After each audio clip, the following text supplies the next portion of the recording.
आ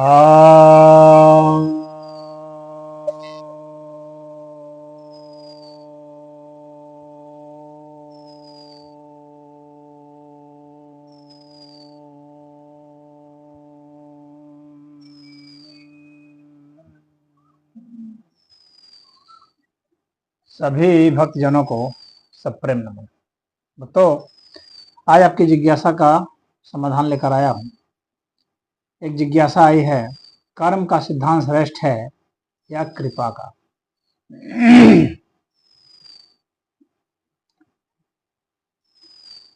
दोनों ही सही हैं और दोनों ही एक तरह से एक ही चीज है।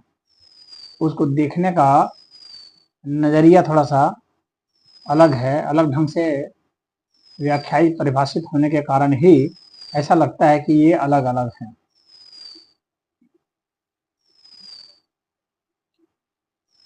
कर्म का सिद्धांत वह कहता है कि जिस तरह का कर्म होगा उसके हिसाब से ही वो कर्म फल को प्रेरित करता है। यानी कर्म फल जो है वो आपके द्वारा किए गए कर्म पर बहुत कुछ निर्भर करता है, पूरा नहीं बहुत कुछ, क्योंकि अन्य कारक भी होते हैं। अन्य कारक होते हैं, वे उसको प्रभावित करते हैं, वे उसके घटक बनते हैं और उससे जो है परिणाम दूसरा आता है।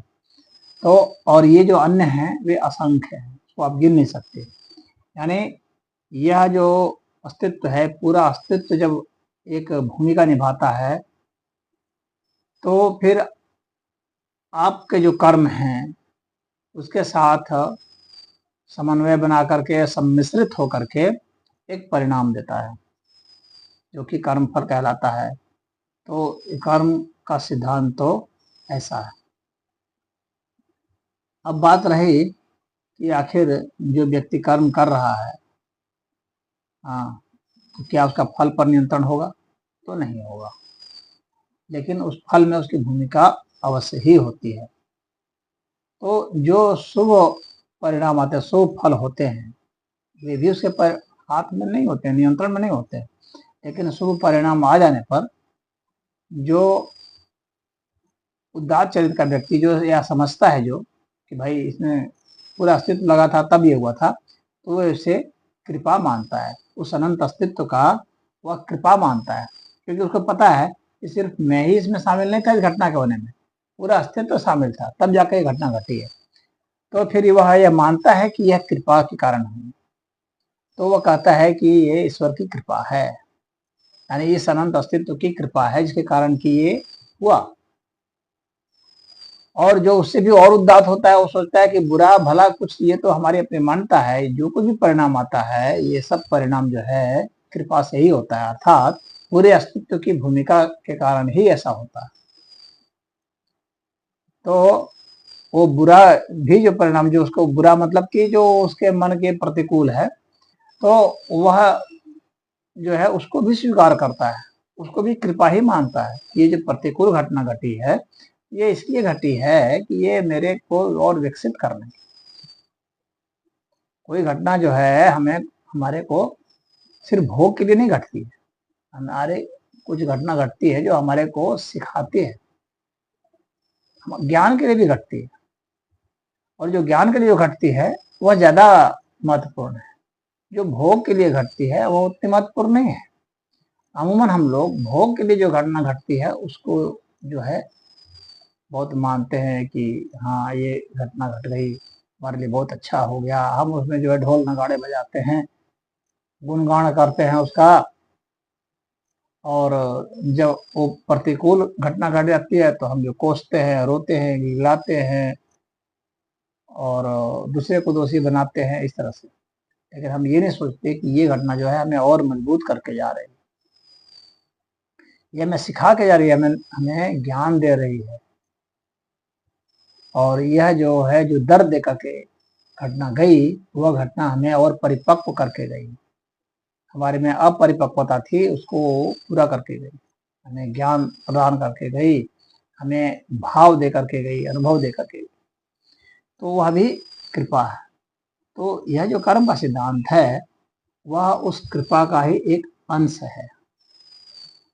कृपा तो पूरा अनंत अस्तित्व का हो गया, और ये कर्म का सिद्धांत जो है यह स्थूल घटना के लिए हो, यानी जो कि स्थूल रूप से प्रकट है, जो प्रकृति में प्रकट होती है, वह कर्म का सिद्धांत के तहत आता है। क्योंकि कर्म में क्या है, गति होती है, क्रिया होती है, तो गति और क्रिया जो है ये कर्म के तहत आते हैं, और इसका जो फल है वो भी कर्म का, उसके सिद्धांत, कर्म का सिद्धांत पता है, यानी सब स्थूल ही हो। लेकिन कृपा जो है स्थूल ही नहीं, स्थूल भी है और सूक्ष्म भी है, वो संपूर्ण है, इसलिए वो बड़ा आयाम है। लेकिन उसी का एक आयाम जो है यह कर्म है। तो कर्म और कृपा कोई विरोधी चीजें नहीं है, ये समझने की जरूरत है। कृपा के ही स्थूल स्वरूप को और उसमें भी जो निजित्व तो ले आता है उसको हम लोग कर्म के तहत मानते हैं, कर्म सिद्धांत के तहत मानते हैं। यानी एक छोटा सा अंश है, लेकिन कर्म का सिद्धांत तो बड़ा है, लेकिन कृपा उससे भी बड़ा है, इसीलिए कृपा का महत्व ज्यादा है। परंतु कर्म कृपा का विरोधी में से नहीं। कृपा भी अनावश्यक नहीं होती, वह हमारे कर्म के अनुसार ही होगी, अनावश्यक नहीं। वह कर्म जो हम अभी कर रहे हैं और वह कर्म जो हम पहले कर चुके हैं, और उस कर्म को जो हम पहले कर चुके हैं उसके भी तो घटक होंगे, उसके भी तो परिणाम आए होंगे, उस परिणाम के भी फिर परिणाम आएंगे, और जो परिणाम आएंगे उसके फिर परिणाम आएंगे। इस तरह से यह एक जो है साइकिल बनता जाता है। तो हमने जिस जिसके साथ इंटरेक्शन किया है, जिस भी चीज के साथ किया, जिस भी प्राणी के साथ किया, तो उन सबका जो है क्यूमुलेटिव इफेक्ट आता है, यानी उसको एकजुट करके संपूर्ण प्रभाव आता है जो कर्म के तहत आ जाता है। तो कर्म का सिद्धांत उसमें आ जाएगा, और कृपा में तो पूरा अस्तित्व ही शामिल है भाई, सारे प्राणी शामिल है, सारे प्राणियों के कर्म शामिल है,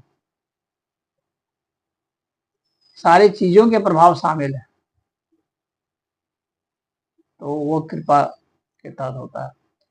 परंतु वह जो कृपा है किसी के ऊपर होती है, सकारात्मक या नकारात्मक, तो उसमें उस व्यक्ति के कर्म भी जिम्मेवार होते हैं। तो इसको कुछ कृपा बस जो मिली है, जो समझते हैं, वो वास्तव में उन्हीं के कर्म जो है उनको लौटाए गए हैं, कर्म फल जो उन्होंने किए थे। हालांकि वो उदात होने के नाते या अज्ञानतावश भी कभी कभी यह कह देता है अरे भगवान की कृपा है, या भक्तिवश कह देता है भगवान की कृपा है, या ज्ञानवश कहता है कि नहीं उन्हीं की कृपा है। तो चाहे वो किसी भी वशीभूत होकर के कहे, सदैव जो है कृपा जो है वो बेहतर है, वो उच्चतर है। और इसीलिए कहा गया है कि कर्म से आप जो है ज्ञान को प्राप्त नहीं हो सकते, परम ज्ञान को प्राप्त आप नहीं हो सकते, कर्म से मुक्ति को प्राप्त नहीं हो सकते, वो सदैव कृपा से ही संभव है। यानी पूरा अस्तित्व चाहेगा तो ही ऐसा होगा, मात्र आपके चाह लेने से ही नहीं हो जाएगा। तो इसीलिए बेहतर आध्यात्मिक अनुभव के लिए, बृहत्तर आध्यात्मिक अनुभव के लिए